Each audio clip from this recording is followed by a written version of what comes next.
Esto es Cultura Fronteriza. Comenzamos.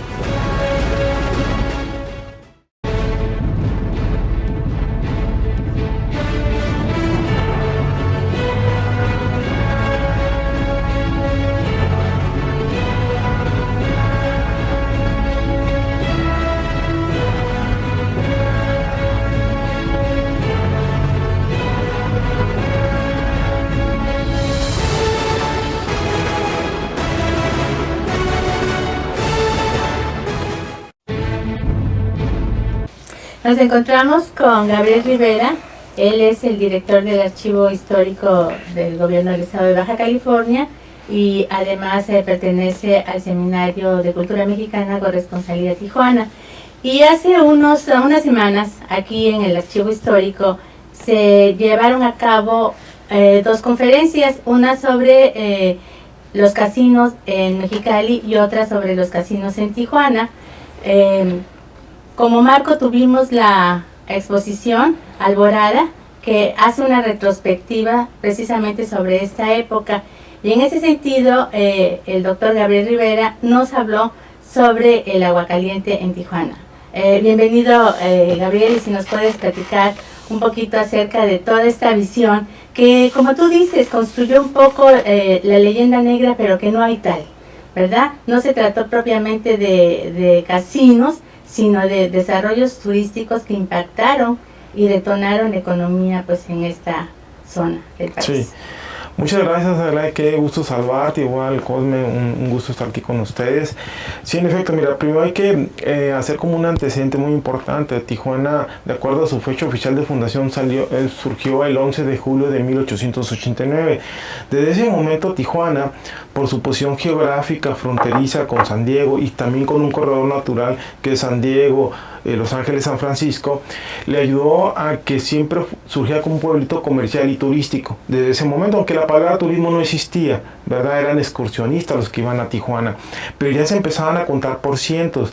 Pero es a partir de la segunda década del siglo pasado, del siglo XX, que Tijuana ya no son cientos, son miles de turistas que llegan diariamente a la ciudad, especialmente por un factor de tipo moral que se implementó primero en California y después en varios estados, en todos los estados de los Estados Unidos de América, que fue la famosa ley seca, implementada en 1920 y que termina hasta 1933. Estos 13 años va a venir no solamente a afectar a Baja California, sino toda la franja fronteriza, tanto de Estados Unidos con México como Estados Unidos con Canadá. Entonces, ese factor va a tener mucho impacto en Tijuana. Entonces, de la noche a la mañana, Tijuana se convierte de ser un pueblo en una ciudad. Tan es así que en 1921, de acuerdo al censo de población, Tijuana tenía poquito más de 1,100 habitantes. Para 1930, o sea, a la década, tenía 11,000 habitantes. Es decir, que en una década Tijuana creció al 1000%. Y en ese contexto, pues empieza la ley seca. ¿Qué significaba? Pues era la prohibición de todo tipo de elementos que tenían que ver con el vino, la cerveza y todo tipo de bebida embriagante, como es la producción, el traslado y sobre todo lo más sabroso para los americanos, el consumo. Todos los pobres americanos que hicieron, pues se fueron a las fronteras, traspasaron las fronteras. Entonces, no, Tijuana, por supuesto también Rosarito, Ensenada también llegó el impacto, Mexicali, Nogales, Ciudad Juárez, todas las poblaciones tuvieron un impacto impresionante, pero Tijuana, por ese corredor natural que siempre estaba conectado por barco, por ferrocarril y por vehículo, pues empezaron a llegar miles de turismo. En ese contexto va a surgir agua caliente, pero más quiero destacar que entonces lo que era la avenida Olvera se convierte en avenida Revolución, y antes todos los comercios que existían ahí básicamente eran tiendas de curiosidades. Había una que otra cantina, había uno que otro hotel, y de la noche a la mañana todos esos negocios son cantinas, y como he mencionado, después de una cantina había otra cantina, y de esa última cantina había otra cantina y otra cantina. Todas eran cantinas, destilerías, cervecerías, prostíbulos, casinos, y por supuesto empiezan a surgir muchos los hoteles, porque hay que mencionar que la línea internacional se cerraba a las 6 de la tarde. Entonces los americanos, pues ¿qué hacían? Pues se tenían que quedar a pernoctar en Tijuana, porque pues a las 6 pues ni empezaba la fiesta, ¿verdad? Entonces salen muy de madrugada y se tenían que quedar en Tijuana. Entonces son toda una serie de elementos que implican en un crecimiento económico impresionante de Tijuana, y en ese contexto estamos hablando del 20 al 28. Entonces surgen una infinidad de todo tipo de negocios, y entre los casinos más destacados está el Foreign Club, que está ubicado en la Avenida Revolución, en la manzana que va de calle Tercera a calle Cuarta. Toda una manzana para el casino Foreign Club, que era lo máximo. Pero en el 28, y que se han mencionado algunos estudios que era ya quizá una inversión tardía, porque estamos hablando del 20 al 28, ya eran 8 años, pues surge en donde habían sido los manantiales de agua caliente, que desde el siglo XIX ya empezaron a venir algunos turistas, que se venían a bañar, y ya las aguas sulfurosas que salían naturalmente del río Tijuana. Y la creencia de ese entonces es que la gente que tenía problemas de artritis, de reumatismo, con un baño de agua sulfurosa, pues mejoraba mucho su estado de salud. De hecho, había un médico ahí que le rentaba los Argüello, y pues tenía ahí un pequeño hotelito que se llamaba Hotel Hidalgo. Exactamente donde está el Hotel Hidalgo se instaló todo un complejo turístico de agua caliente. Regularmente a veces mucha gente o estudiosos dicen, no, el casino agua caliente. No era un casino, era todo un oasis dentro de lo que era en ese entonces ciudad de Tijuana. Esto es muy importante mencionarlo, porque yo señalaba precisamente en la plática que he visto mapas mundis, donde cuando se refiere a la frontera Tijuana-San Diego, la palabra Tijuana desaparece del mapa y del imaginario de muchos estadounidenses. Para ellos es venir a Aguacaliente.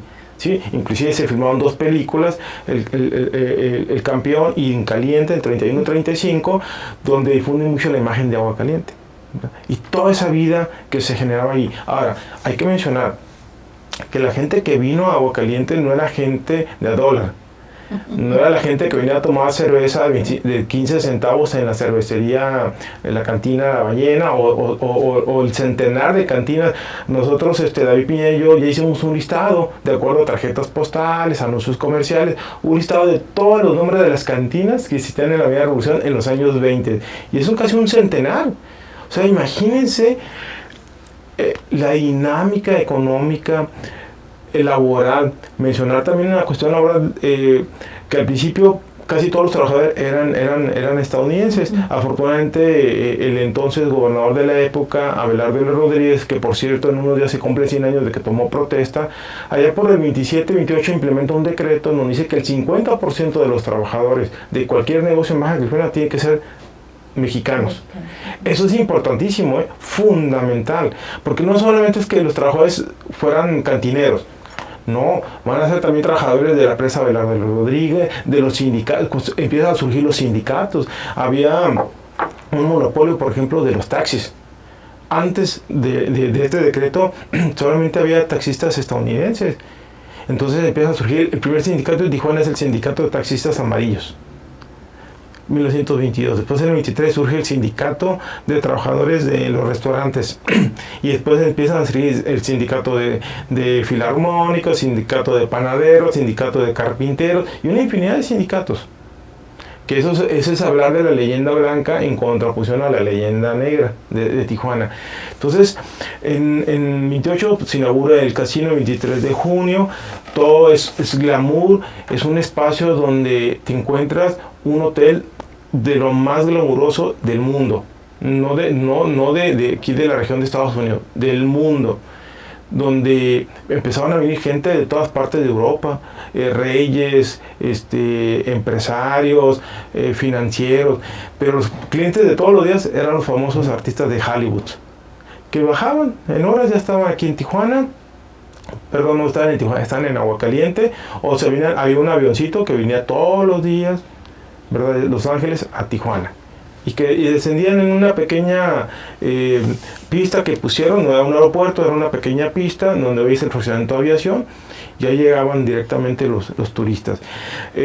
Dentro de las instalaciones, aparte del hotel, se puso un casino, donde era lo máximo en cuanto a todos los tipos de prácticas de juego de azar de entonces. Había un hipódromo, estaba un galgódromo, estaba el campo de golf, estaba también una alberca muy grande, muy con características muy propias, no olímpica, porque no se maneja mucho ese término, pero de muy buenas dimensiones. Y después fue tanto exitoso el hotel que empezaron a hacer una serie de bungalows, que son habitaciones separadas, que existen todavía por allí. Entonces, era un espacio que Antonio Padilla comenta que era un oasis en el desierto, ¿verdad? Por todo lo que complementa ese espacio. Entonces, el casino duró hasta 1937, porque 2 años antes del 35 el presidente Lázaro Cárdenas emitió un decreto para prohibir los juegos de azar en nuestro país. Ojo, pero no, eso es algo también que hay que clarificar, no cerró los casinos. O sea, el decreto era prohibir el juego de azar, pero pues un casino sin práctica de juego de azar pues no le conviene a los socios. Entonces el casino duró todavía, Aguacaliente estuvo funcionando 2 años más, hasta que sus dueños eran muy difícil que pudieran seguir permaneciendo abiertos unas instalaciones sin la práctica del juego, y además los americanos dejaban de venir por 2 razones. Uno, porque en el 33 en Estados Unidos eliminaron la ley seca y ya podían tomar cerveza y todo tipo de bebida en los Estados Unidos. Y por otro lado, pues ya no era tan atractivo venir a Aguacaliente si no se podía apostar ni el hipódromo, que estaba cerrado también, o en el casino. Es muy interesante esta época, pero también, tú lo acabas de mencionar, Abelardo L. Rodríguez, se habla, hay una película en Netflix donde se habla de que él tenía acciones en el casino, igual que aquí movía el opio, allá movía el casino. ¿Cuál es la participación en estos años de Abelardo L. Rodríguez? Mira, Abelardo tiene un papel muy interesante porque él va a ser gobernador de Baja California de lo que era el Distrito Norte de 1923 a 1929. O sea, es un periodo muy amplio, que en esa época era difícil que un gobernador durara tanto tiempo. Regularmente duran meses o hasta 1 año, 2 eran lo máximo, ¿no? Entonces Abelardo va a aprovechar de su condición de ser gobernador de la entidad y se va a convertir en empresario en una infinidad de rubros. Entonces uno de los más importantes para él, económicamente hablando, fue el juego. Es decir, es un gobernador que conoce las propuestas que existen de permisos para todo tipo de actividad turística, y por supuesto que va a participar en todo ello. Aguacaliente es uno de ellos. De hecho, él es el propietario del terreno donde se construye Aguacaliente. Él le va a arrendar el terreno a los 3 estadounidenses, Woodman, Cropton y Baron Long, que son los 3 propietarios, son los inversionistas americanos, que por cierto los 3 tenían ya intereses en Tijuana de hacía muchísimos años. Por ejemplo, Woodman era el dueño del casino que mencioné anteriormente, el Foreign Club. Cropton era uno de los inversionistas del hipódromo, pero el primer hipódromo que estaba pegado a la línea internacional, cerca de la Colonia Libertad, que ahí está el primer hipódromo. Tan es así que en el 29 se cambia a Aguacaliente, reubica el hipódromo para que todo estuviera junto, porque hay que mencionar que el hipódromo no surgió en el 28 cuando se inauguró todo el complejo, fue al año siguiente. Entonces, esos son los 3, y Abelardo pues le compró a los Argüellos más de 200 hectáreas en todo lo que es esa parte de Aguacaliente. Entonces, de que tenga acciones, no sabré decirte con exactitud si tenía acciones, no, pero era el dueño de la tierra y les arrendaba, entonces por supuesto que tenía un ingreso económico muy importante allí. Ahora, igual, él en cuanto al vino, pues también desarrolló las vitinícolas en Baja California, sobre todo en Santo Tomás, donde el vino se vendía en Aguacaliente. O sea, muchas cosas alrededor del juego. Abelardo tenía intereses personales como hombre de empresa, ¿verdad? En forma paralela a su labor como gobernador de Baja California. Bueno, también es pues importante mencionar la visita asidua de estos personajes que dices. Por ejemplo, presentaste en el marco de la conferencia cortos, ¿verdad?, videos que dan fe de todo esto que nos comenta, sobre todo pues donde está Charles Chaplin, está también Al Capone era pues un visitante asiduo, y no solamente en el Agua Caliente, sino también aquí en Mexicali. Y un poquito como para que se dé idea los que escuchan y ven esta entrevista, por ejemplo, en el tecolote, y además viendo las proporciones que eran mucho menores en Mexicali que en Tijuana, ¿verdad? Y no de tanto impacto como lo tuvo Tijuana, el dueño del tecolote pagaba a Esteban Cantú, antes de la llegada de Abelardo L. Rodríguez, 8,000 pesos mensuales por el tecolote, y el paso de las prostitutas que venían de Los Ángeles se les cobraba $1.50, y a los guardias de seguridad se les pagaba 1,000 pesos diarios. Estamos hablando de las primeras décadas del siglo pasado, ¿verdad?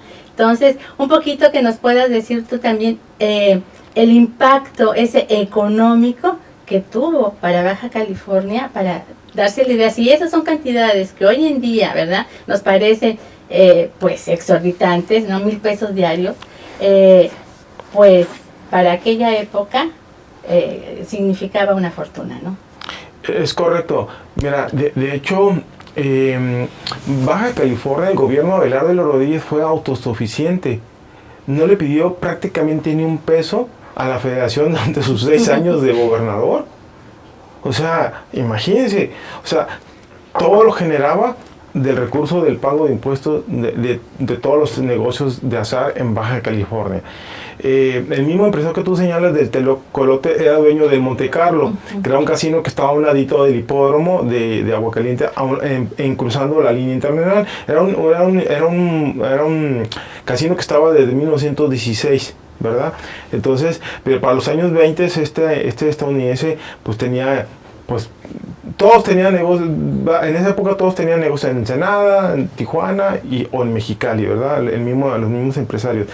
Entonces, de hecho, hay que mencionar que nuestro país, en ese periodo de los años 20 que Abelardo es gobernador, va a haber 3 rebeliones a nivel nacional tratando de derrocar el gobierno, primero de Álvaro Obregón y después Plutarco Elías Calles, Emilio Portes Gil y Pascual Ortiz Rubio. En ese periodo hay 4 presidentes de la República y hay rebeliones por eso. ¿Y saben quién financia en buena medida el apoyo al gobierno federal? Abelardo L. Rodríguez. Es decir, desde Baja California le mandan dinero para pagar el ejército, pagar el armamento y sofocar estas rebeliones. Estoy hablando de la rebelión de la Huertista en 1923-1924, la rebelión estradista en 1926, el movimiento cristero, que fue muy mayor impacto, y finalmente en 1929 la rebelión escobarista. O sea, fueron 4 rebeliones que tuvieron mucho impacto, sobre todo la mayor es la cristera.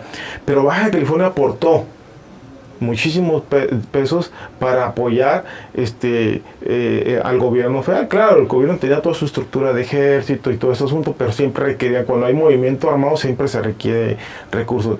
¿Y dónde salió todo eso?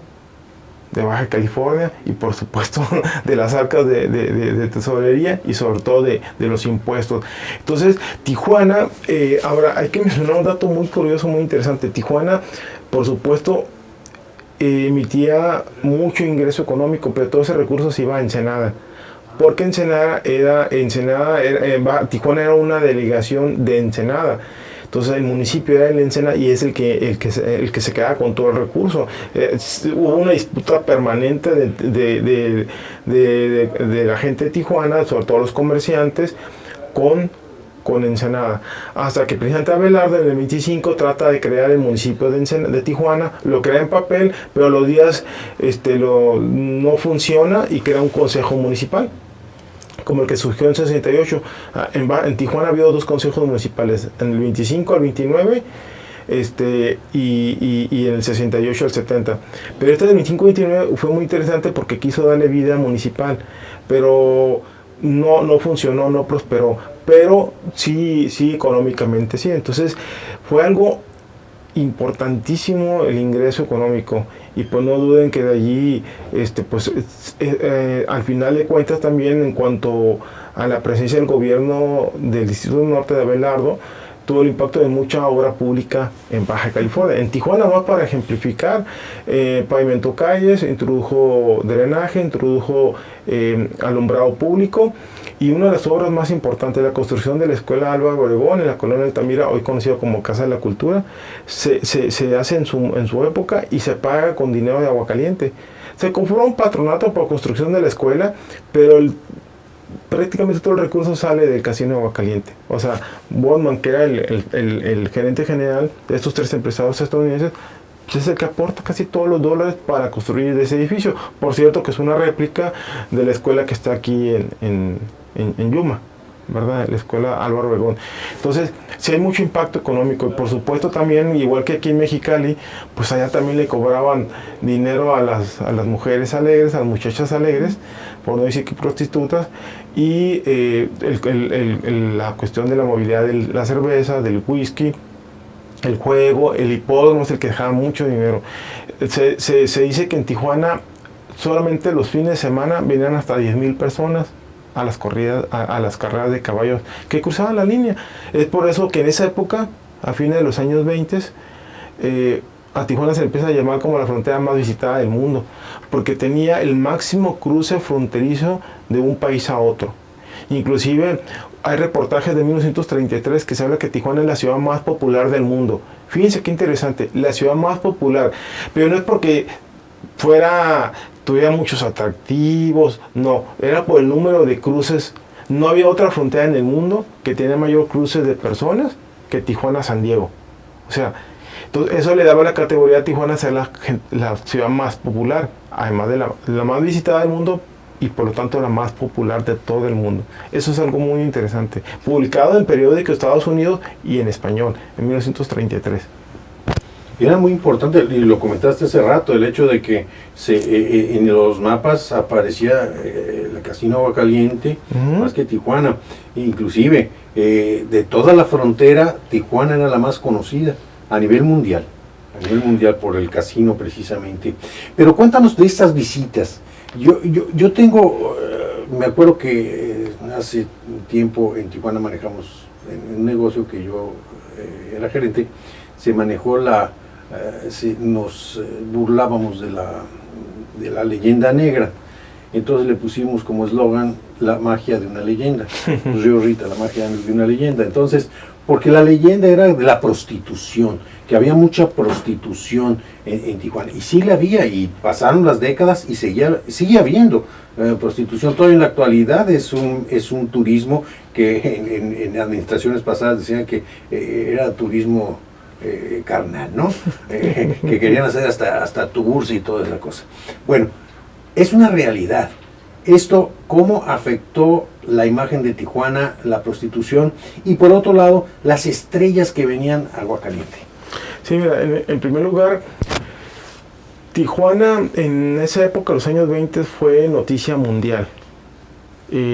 No saben la infinidad de notas periodísticas que salieron en primera plana o en interiores de casi toda la prensa estadounidense. Siempre salió algo de Tijuana, y por supuesto nada de positivo, puras notas de corte policiaco y corte negativo, hablando precisamente del juego, de que era un desplumadero, de todo este ambiente nocturno que se veía.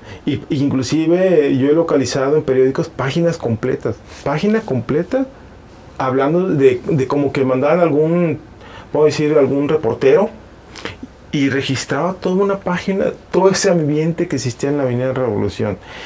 En periódicos como El Informador de Guadalajara, como en Monterrey, el periódico de Monterrey, el norte. El norte no, el anterior, El Porvenir. El norte todavía existe, El Porvenir, y no se digan de la Ciudad de México.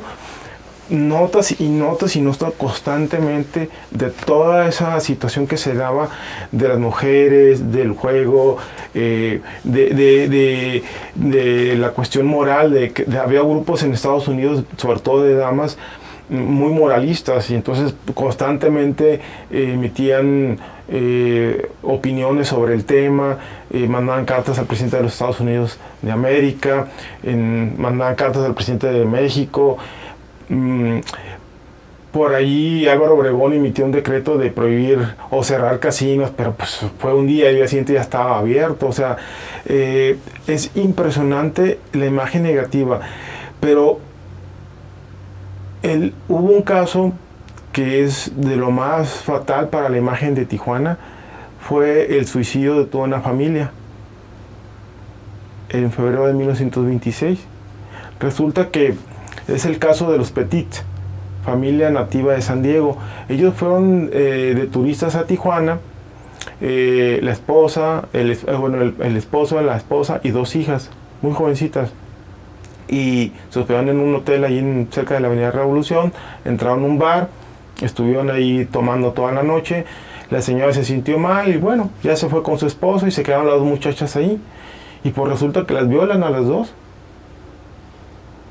Y entonces al día siguiente pues la familia pues con esa situación se regresan a su casa a San Diego, hacen el reporte de la violación a la policía de San Diego, y como al día siguiente, a los 2 días, la familia amanece muerta. El padre propició que se suicidara toda la familia por vergüenza de lo que había pasado en Tijuana, abriendo el tanque de gas de su vivienda.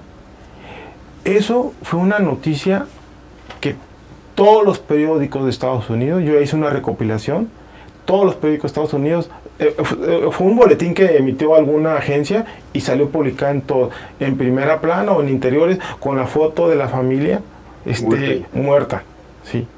O sea, fue algo que llamó mucho la atención, el suicidio de la familia, pues a raíz de lo que les pasó. A raíz de eso, las indagaciones fueron 6 funcionarios, entre ellos el jefe de policía, el dueño del hotel y otras personas que se les acusó, y se les hizo el famoso juicio. ¿Se acuerdan del famoso juicio que había en ese entonces con un jurado popular? Sí. Que era muy común en los años 20, que a los poquitos años lo eliminaron, pero en Baja California fue en el Teatro Zaragoza de Tijuana. Fue un caso que llamó mucho la atención de la comunidad no más fronteriza de Tijuana, sino todo el país, y finalmente a todos los liberaron. Ya se imaginarán. Entonces la prensa estadounidense se burlaba de la justicia mexicana, ¿no? O sea, primero en febrero de ese año 26 por la situación, y después en julio, que fue el dictamen. Entonces fue muy negativa. Por el otro lado, dando la otra respuesta de quiénes venían, pues es que vinieron, por mencionar los artistas de Hollywood, el que ya se mencionaba, Charlie Chaplin estuvo allí, Dolores del Río, que quiero destacarla porque ella filmó una película en Aguascalientes, aunque parte del escenario se hizo en Hollywood, estudió en Aguascalientes, se llamó la película Incaliente. No fue un éxito comercial la película, pero para nosotros lo interesante es que hay imágenes reales del casino, ¿verdad? Entonces es una película muy interesante, es como un musical, está muy buena la película, filmada en el 34, principios del 35. El Campeón, que es de 1931, también se filmó allí. Ha habido varias versiones de la película de Sham o Campeón, pero la del 31 porque estaba filmada en la Avenida Revolución, en el hipódromo y sobre todo en el casino. Estuvo por ahí Wes Muller, que hizo de Tarzán, la primera versión. También estuvo allí en Aguascalientes. Pero ustedes imagínense, bueno, sobre Al Capone yo quisiera mencionar, existen referencias testimoniales de que gente que trabajó en Aguascalientes atendió a Al Capone, pero como por el tipo de personaje no hay un registro hemerográfico de época, o no se encontró por lo menos, ni tampoco hay imágenes o fotografías. La de aquí habrá que ver si eso no es, porque pues él por supuesto no se dejaba retratar. Digo, o sea, al menos que algún periodista lo haya detectado y haya tomado un registro, pero no existe. Entonces, siempre ha sido un mito que Al Capone estuvo en Baja California. Y en Tijuana hay testimonios, por ejemplo, hay un testimonio de una señora que se llamó de La Paz, la señora de Aida de La Paz era su mamá, la señora de La Paz, que le tocó atenderlo y le dio una propina de $100 más por recoger su abrigo y guardarlo. Entonces es ella lo recorrió, fue entrevistada ya por el 83, ajá, y ella menciona ese testimonio. Pero bueno, sí es probable que haya estado, digo, Al Capone pues anda en todos lados, y estamos hablando también del tráfico, ¿no? ¿Verdad? Hay que mencionar que independiente de la ley seca, el vino y el whisky y la cerveza siguió circulando en Estados Unidos normalmente, o sea, clandestinamente, pero siguió funcionando, ¿no? Entonces, pues Al Capone pues era uno de tantos contrabandistas como tantos había él estaba en Chicago, pero pues en todos los Estados Unidos se dio. Entonces, era un desfiladero diariamente de todos los artistas de Hollywood que por la cercanía venían, pero venía gente de reyes, emperadores, la aristocracia, no más estadounidense sino europea, estuvo por acá, o de Asia también vino gente. Hay revistas de época donde se ven las fotografías de todos los visitantes y sus nombres, ¿no?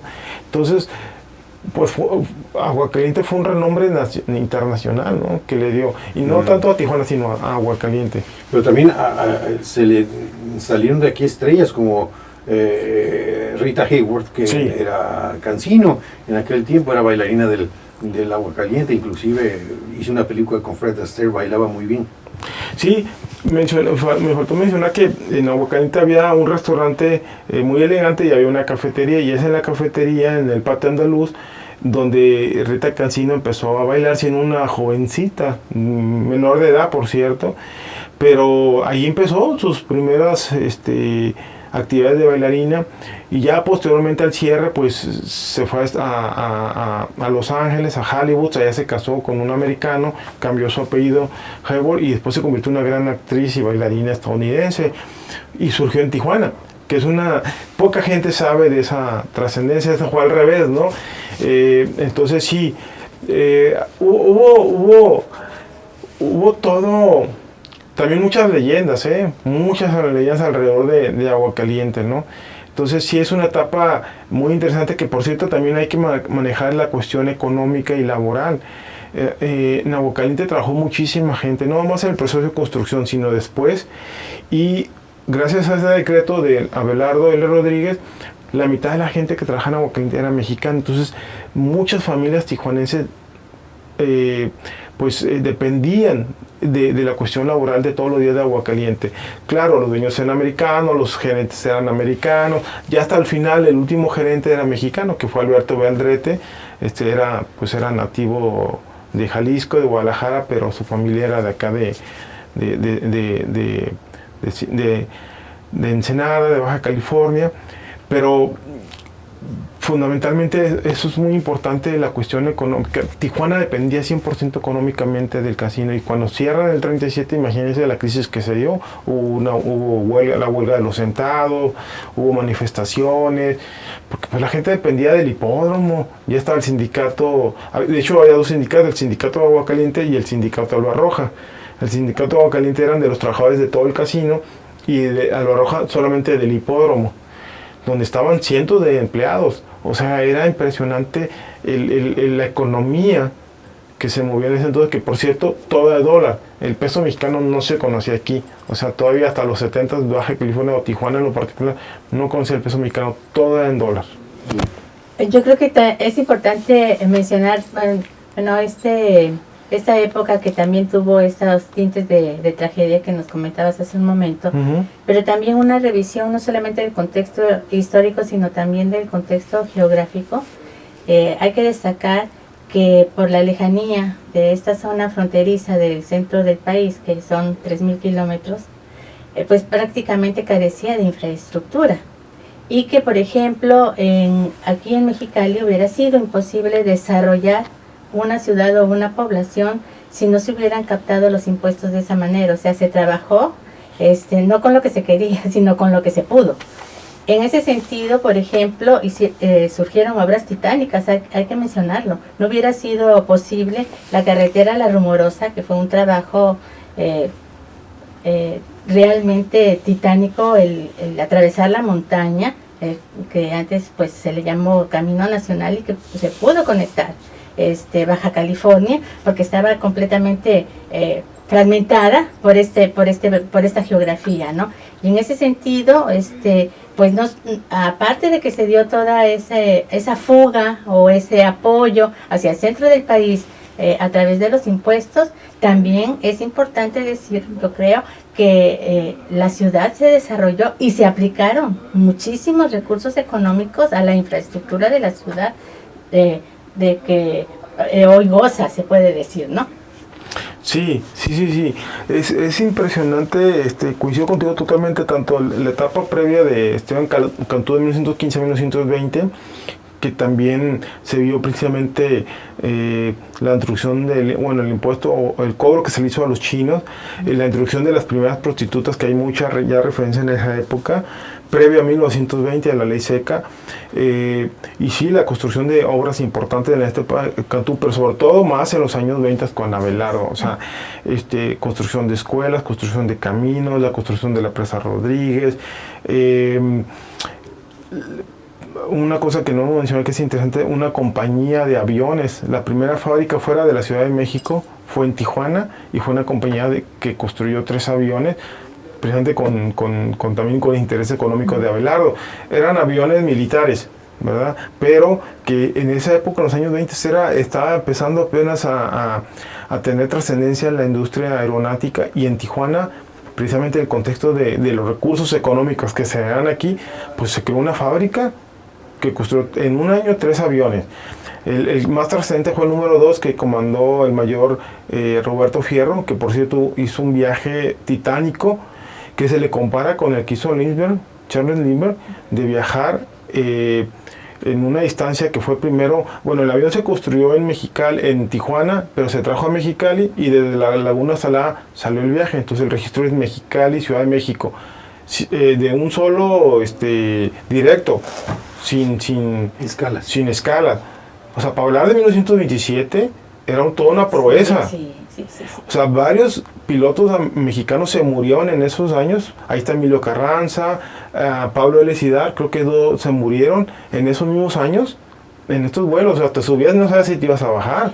Entonces, ese avión se construyó aquí. Y después, ya que llegó a México, hizo todavía otro recorrido extraordinario, que era increíble para su época, que fue Ciudad de México, La Habana, Cuba, y de La Habana se fue a 2-3 países de Centroamérica. Cuando regresó, Fierro fue recibido como héroe. Donde él llegó a La Habana fue recibido como héroe nacional, y en todos los países que él llegó. O sea, y eso se construyó en Tijuana, precisamente a raíz de recursos generados por los impuestos. O sea, que Abelardo supo conducir los recursos para acá y para allá.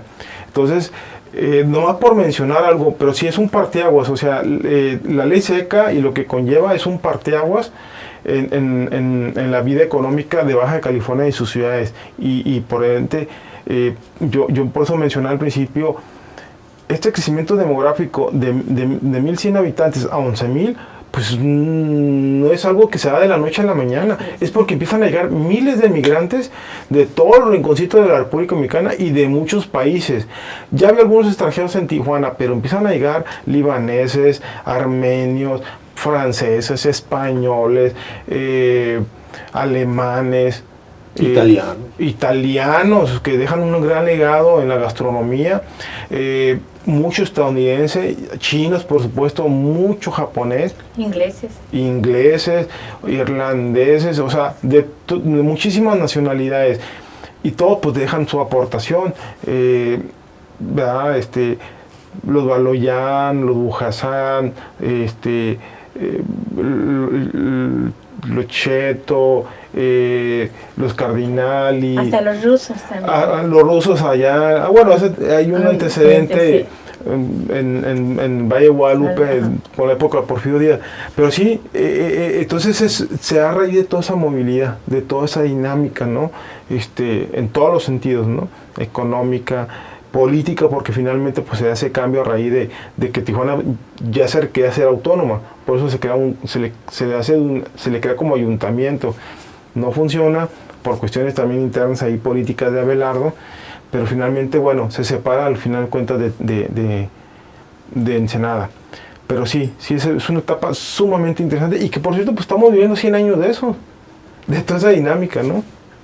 100 años. Oye, Gabriel, ahorita que mencionaste pues esa travesía que se hizo en ese avión fabricado en Tijuana a la Ciudad de México y después a La Habana, no sé si tengas el dato de cuánto tiempo tardaron, porque tomando en cuenta, considerando que el día de hoy el vuelo, ¿verdad?, con estos aviones que tienen todo el equipamiento a la Ciudad de México son 3 horas, ¿cuánto recorrieron? ¿En cuánto tiempo recorrieron esa distancia? ¿No tienes el dato?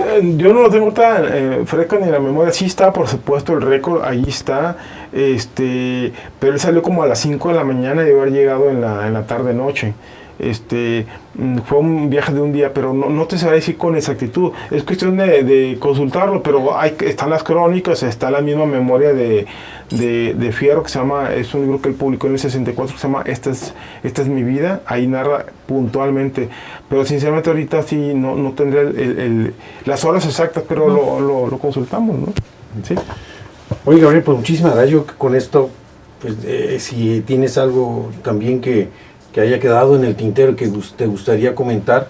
Sí, nomás mira, para concluir algo como a manera de reflexión, regularmente en estos años del 20 al 33 hablamos mucho siempre de la ley seca y todo lo que conlleva, que es lo que hemos comentado esta mañana, pero a veces nos falta hacer como una balanza y decir que del otro lado, más allá de la Avenida Revolución y de toda esta dinámica de tipo nocturna, se empezó a dar una Tijuana con un alto sentido comunitario, que es lo que también Antonio Padilla implementó el término la leyenda blanca.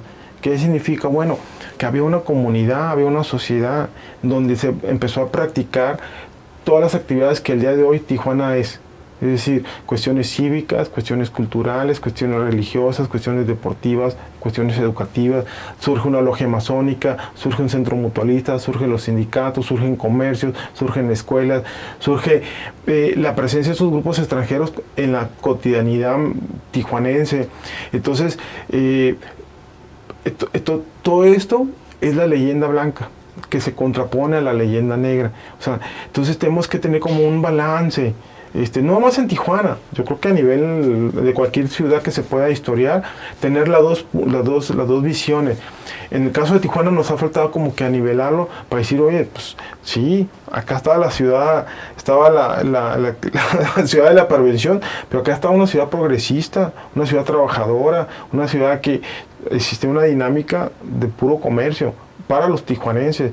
Surge un parque Teniente Guerrero, que por cierto ya va a cumplir 100 años para el próximo 2024. Entonces surge la Cámara Nacional de Comercio, surge el Club Rotario, surge un club de damas, club de caballeros, empiezan a surgir grupos grupos religiosos. Es decir, es esta dinámica que se contrapone al otro. Esa es como una conclusión final para decir que hay dos Tijuanas, la Tijuana de los tijuanenses y la Tijuana del turismo. Y pues muchas gracias, Gabriel. ¿Algo para cerrar? Voy a agradecer a Gabriel esta espléndida entrevista que nos concedió. No, muchas gracias a ustedes, muy amables. Gracias.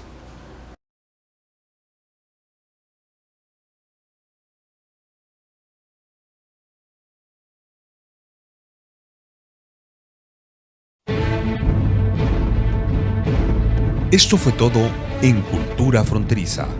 Hasta la próxima.